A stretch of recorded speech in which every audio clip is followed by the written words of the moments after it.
Today we're going to talk about the character classes of the investigators. You'll find the 5 different symbols on the back of the rulebook and in the top left hand corner of every investigator card. You will also find it on the cards in your deck. On the skill cards it's in the top left hand corner.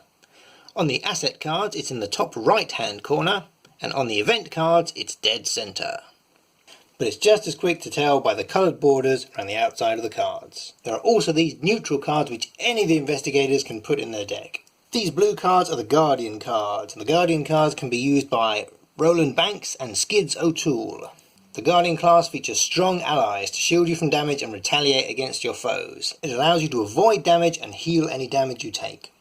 It also features potent weapons to deal with immediate threats. These are your Seeker cards, usable by Roland and Daisy. The Seeker cards specialise in getting you clues. They have weak allies which feature reactions or static bonuses, and they specialise in tomes. Tomes have repeatable effects that don't use up charges. The green cards are the Rogue cards, usable by Wendy and Skids O'Toole. The Rogue cards specialise in gathering resources, evading and unconventional fighting. The red cards are the Survivor cards, usable by Wendy and Agnes. The Survivor cards focus on keeping you alive, either through evasion or by mitigating failure. The purple cards are the Mystic cards, usable by Agnes and Daisy. The Mystic cards have a broad range of abilities that are very powerful, but usually come at some kind of cost. Often they're limited by a number of charges. The neutral cards specialise in skill checks, helpful items and resources. These 5 pairs of cards are called investigator specific cards, and they can only go in the deck that matches their investigator.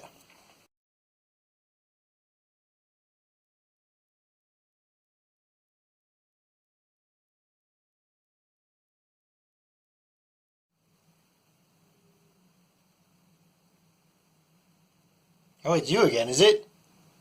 Well, what do you want this time? What? Yes. No, you want some more protection? I don't think so. A good top loader from a reputable manufacturer should be all the protection you need. I use the thicker ones because I find it easier to get them in and out, but pick up some in regular size and they should be fine. It does stop you mixing them up and shuffling them into your deck, however, so, I can see that you may want to invest in one. And that's literally all the protection you will ever need. Oh, really? Seriously? Okay.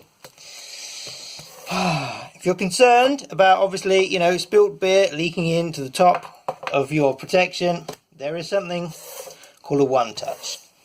And a one-touch is basically a lucite case. It's sealed with a rare earth magnet, so it is actually really hard to get into.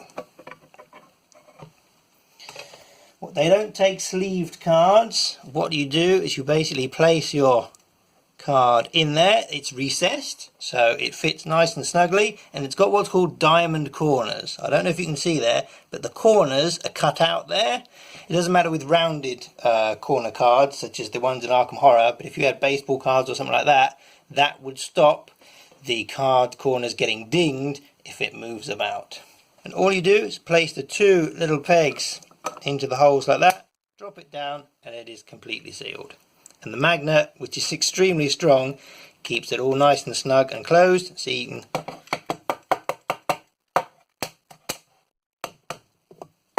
go. And that is literally all the protection you will ever need.